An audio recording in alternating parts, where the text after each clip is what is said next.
Dear students, welcome to corporate accounting class. In this class we are going to discuss about how to prepare profit and loss account of a bank. In the previous classes we were discussed about the theoretical concept regarding profit and loss account and balance sheet. In the coming classes we are going to do some problem regarding profit and loss account, then we will move to balance sheet. The form of profit and loss account was already discussed earlier. Now we can discuss about it again. Profit and loss account is prepared in form B as per the Banking Regulation Act. It has four parts. First one, income. As all of you know, the balance sheet and profit and loss account of a banking company should be prepared in a proper manner according to the rules. For every item there should be a schedule showing the details regarding that item. The sum total of the schedule will only shown in the profit and loss account and balance sheet. In the profit and loss account, the first part, income, there are two items. One, interest earned. Bank loan ആയിട്ട് കൊടുത്തിട്ടുള്ള പിന്നെ അസറ്റിൽ നിന്ന് കിട്ടിയ പലിശ, ബാങ്കിന്റെ ലോണുകളിൽ നിന്നും bills ഡിസ്കൗണ്ടിൽ നിന്നും കിട്ടിയ പലിശ. ഷെഡ്യൂൾ 13 അത് നമ്മൾ ഡിസ്കസ് ചെയ്യും. അപ്പം ഷെഡ്യൂൾ 13ന്റെ ടോട്ടൽ ആണ് ഇൻട്രസ്റ്റ് ഏൺഡ് എന്ന് പറഞ്ഞ് കാണിക്കുന്നത്. രണ്ടാമത്തെ ഇൻകം അതർ ഇൻകം, ഷെഡ്യൂൾ 14, ബാങ്കിന്റെ ഇൻട്രസ്റ്റ് അല്ലാതെ വരുന്ന കമ്മീഷൻസ്, എക്സ്ചേഞ്ച്, അങ്ങനെയുള്ള അതിന്റെ ഡീറ്റെയിൽസ് നമ്മൾ പഠിക്കുന്നുണ്ട്. Other income schedule 14. അപ്പോൾ ഇൻകം രണ്ട് ഹെഡാണ്, ഇൻട്രസ്റ്റ് ചെയ്യേണ്ടതും അതർ ഇൻകവും. അതിന്റെ സം ടോട്ടൽ നമ്മൾ എടുക്കുന്നു. എക്സ്പെൻഡിച്ചർ മൂന്ന് ഐറ്റംസ് ആണ്.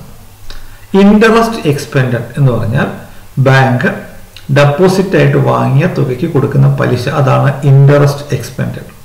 അപ്പോൾ അതിന്റെ ഡീറ്റെയിൽസ് ഷെഡ്യൂൾ 15 കാണിക്കണം. ഓപ്പറേറ്റിംഗ് എക്സ്പെൻസ്, ബാങ്കിന്റെ റെന്റ്, സാലറി അല്ലെങ്കിൽ അഡ്വർടൈസിങ്, അങ്ങനെയുള്ള മറ്റ് ഓഫീഷ്യൽ എക്സ്പെൻസുകളെല്ലാം അടങ്ങുന്നതാണ് operating expense, schedule 16. Provisions and contingencies, അത് നമ്മൾ നേരത്തെ എക്സ്പ്ലെയിൻ ചെയ്തതാണ്. ബാങ്കിന്റെ bad debts, provision for taxation, അങ്ങനെയുള്ള കാര്യങ്ങൾ അത് കാണിക്കുകയാണ്. അത് ഷെഡ്യൂളിലല്ല, നേരിട്ട് ഇവിടെ കാണിക്കുകയാണ്. അപ്പോൾ അതിനും ടോട്ടൽ കിട്ടും. അപ്പോൾ ടോട്ടൽ 1 ഇൻകം, ടോട്ടൽ 2 എക്സ്പെൻഡിച്ചർ. ഇനി അതിൻ്റെ പ്രോഫിറ്റ് ആൻഡ് ലോസ് അക്കൗണ്ടിൽ അതിൽ profit or loss, we have to identify profit or loss. There are 2 items, profit or loss during the year. അപ്പോൾ അതിൽ 1ഉം 2ഉം, ഒന്ന് ഇൻകം, 2 എക്സ്പെൻഡിച്ചർ. അത് നമ്മുടെ ഡിഫറൻസ് ആണ് net profit or net loss. അപ്പോൾ പ്രോഫിറ്റ് ആൻഡ് ലോസ് അക്കൗണ്ടിൽ പ്രോഫിറ്റ് ആൻഡ് ലോസ് എന്ന് പറയുന്ന പോർഷൻ 2 ഐറ്റം ഉണ്ട്. Net profit or loss for the current year, profit or loss brought forward, കഴിഞ്ഞ വർഷത്തെ profit and loss account balance sheet, balance, അതിൻ്റെ total. അപ്പോൾ ഇതിൻ്റെ ടോട്ടൽ ശ്രദ്ധിക്കുക, ടോട്ടൽ 3, ആ ടോട്ടൽ 3 അവിടെ ഉണ്ടാവും. അതാണ് ടോട്ടൽ പ്രോഫിറ്റ്. അപ്രോപ്രിയേഷൻ നമുക്ക് ഏവർക്കും അറിയാം, statutory reserve, 25% of the profit should be transferred to statutory reserve. അപ്പം statutory reserve. Transfer to other reserves എന്ന് പറഞ്ഞു കഴിഞ്ഞാൽ വേറെ ഏതെങ്കിലും പിന്നെ റിസർവ് കമ്പനി നടത്തുന്നുണ്ടെങ്കിൽ അത്. ഡിവിഡൻഡ്, മിക്കവാറും പബ്ലിക് ബാങ്ക് ആണെങ്കിൽ അതിൻ്റെ ഓണർ ഗവൺമെന്റ് ആണ്. So transfer to government through proposed dividend. Balance transferred to balance sheet. ഇത് നമ്മൾ ഷെഡ്യൂൾ 2 പിന്നെ ബാലൻസ് ഷീറ്റിൽ കാണിക്കും.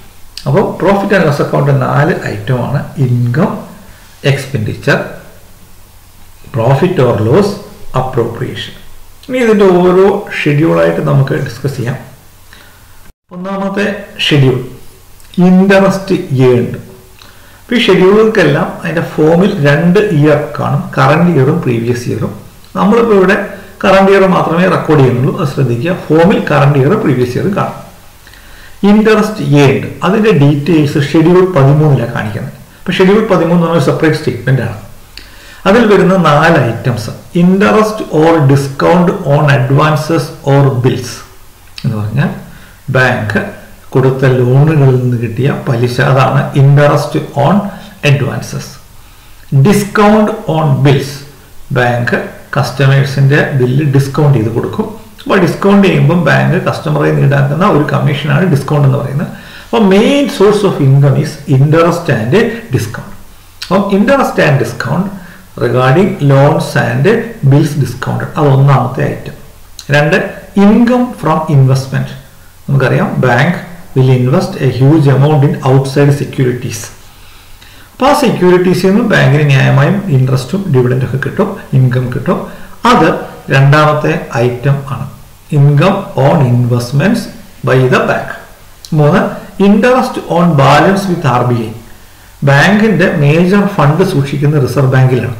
റിസർവ് ബാങ്കിൽ പണം സൂക്ഷിക്കുമ്പോൾ റിസർവ് ബാങ്ക് ഒരു പലിശ ഇങ്ങോട്ട് കൊടുക്കും, അതാണ് interest on balance with RBI. അത് മൂന്നാമത്തെ ഐറ്റം. നാല്, അതർ ഇൻകം, വേറെ ഏതെങ്കിലും തരത്തിലുള്ള പിന്നെ ഇൻട്രസ്റ്റുമായി ബന്ധപ്പെട്ട് എന്തെങ്കിലും ഐറ്റംസ് ഉണ്ടെങ്കിൽ അത് കാണിക്കുക. അപ്പോൾ ഷെഡ്യൂൾ 13 4 ഐറ്റമാണ്: interest or discount on advances, income on investment, interest on balance with RBI, others. അതിന് ടോട്ടൽ, ആ ടോട്ടൽ ആയിരിക്കും പ്രോഫിറ്റ് ആൻഡ് ലോസ് അക്കൗണ്ടിൽ ഒന്നാമത്തെ ഐറ്റമായിട്ട് നമ്മൾ ഇൻകത്തിൽ ഇൻട്രസ്റ്റ് ഏൺഡ് എന്ന് പറഞ്ഞ് കാണിക്കുക. ഓക്കെ. ഈ രണ്ടാമത്തെ ഷെഡ്യൂൾ 14. ഷെഡ്യൂൾ 14 അതർ ഇൻകം ആണ്. ബാങ്കിന്റെ മെയിൻ ബിസിനസ് അല്ലാതെയുള്ള ഇൻകമാണ് other income. Commission, exchange and brokerage. Bank DD ഒക്കെ ഇഷ്യൂ ചെയ്യുമ്പോൾ ഈടാക്കുന്നതാണ് കമ്മീഷൻ. ബാങ്ക് എന്തെങ്കിലും മറ്റ് ഫെസിലിറ്റീസ് പിന്നെ ഷെയർ ഇഷ്യൂവിനൊക്കെ കൊടുക്കുകയാണെങ്കിൽ അതിന് കിട്ടുന്നതാണ് ബ്രോക്കറേജ്. ഫോറിൻ എക്സ്ചേഞ്ച് ട്രാൻസാക്ഷനുള്ള പിന്നെ കമ്മീഷനാണ് എക്സ്ചേഞ്ച്. ഇങ്ങനെ പലതുണ്ട്. അപ്പം കമ്മീഷൻ, എക്സ്ചേഞ്ച് ആൻഡ് ബ്രോക്കറേജ് ബാങ്കിന്റെ ഒരു ബിസിനസ്സിന് കിട്ടുന്ന ഇൻകമാണ്. രണ്ട്, profit on sale of investment. ഇപ്പം നമ്മളൊരു ഇൻവെസ്റ്റ്മെന്റ് വാങ്ങി, ഫോർ എക്സാമ്പിൾ 1000 രൂപ വാങ്ങി ഇൻവെസ്റ്റ്മെന്റ് വിറ്റപ്പോൾ 1100 രൂപ കിട്ടിയെന്ന് വിചാരിച്ചു. അപ്പോൾ അത് 100 രൂപ നമുക്ക് പ്രോഫിറ്റ് ഉണ്ട്. അപ്പോൾ അങ്ങനെ ഒരു കേസിലുള്ള പ്രത്യേകം ശ്രദ്ധിക്കുക, less loss on sale of investment. അപ്പോൾ ആ പ്രോഫിറ്റ് ഓൺ സെയിൽ പിന്നെ 100 ഉണ്ട്, നമുക്ക് ലോസ് ഒരു 20 ഉണ്ടെന്ന് വിചാരിച്ചോളൂ. നമ്മൾ 100 മൈനസ് 20 80 അവിടെ കാണിക്കുള്ളൂ. അതാണ് profit on sale of investment minus loss on sale of investment. Then profit on revaluation of investment. Investment share മാർക്കറ്റിലുള്ള ഷെയറിന്റെ വാല്യൂ റീവാല്യൂ ചെയ്യുമ്പോൾ ഉള്ളതാണ് പ്രോഫിറ്റ് ഓൺ റീവാലുവേഷൻ. അങ്ങനെ അതുണ്ടെങ്കിൽ അത് എടുക്കുക, less loss on revaluation. Then profit on sale of land, building etcetera. ബാങ്കിന്റെ fixed assets വിൽക്കുമ്പോൾ ലാഭം കിട്ടുകയാണെങ്കിൽ അത് അവിടെ കാണിക്കണം. അതിൽ നിന്ന് എന്ത് മൈനസ് ചെയ്യണം? Less loss on sale of land and building.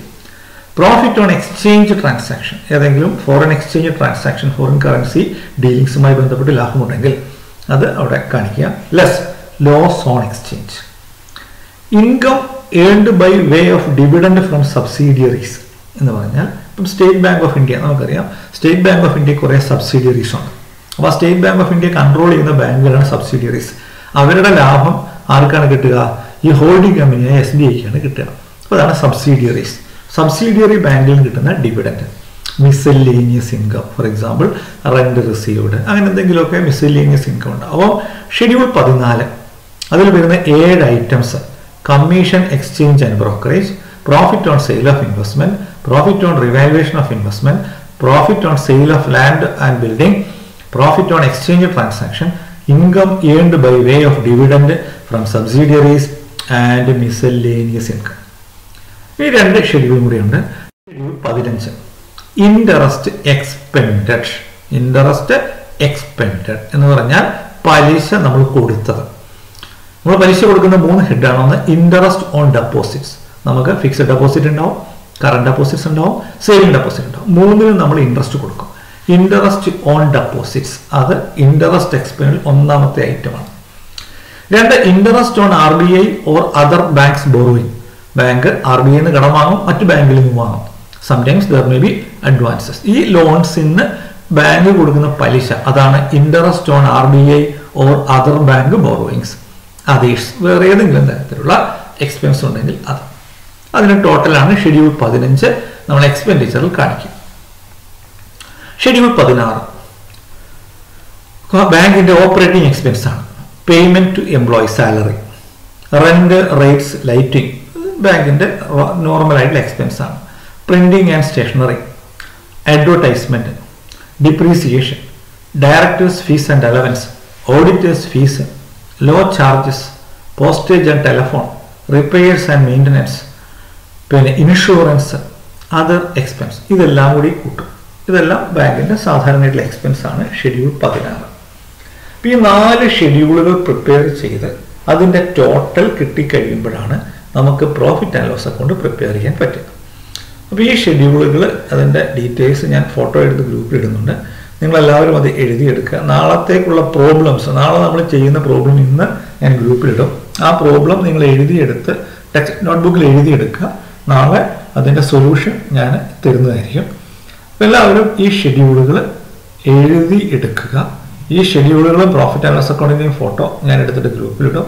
ഇത് വളരെ സീരിയസ് ആയിട്ട് പ്രിപ്പയർ ചെയ്യുക. കാരണം ഇത് ഒരു എസ്എ ക്വസ്റ്റ്യൻ ആയിട്ട് ബാങ്കിൻ്റെ ഇത് വരുന്ന ചാൻസ് ഉള്ളതാണ്.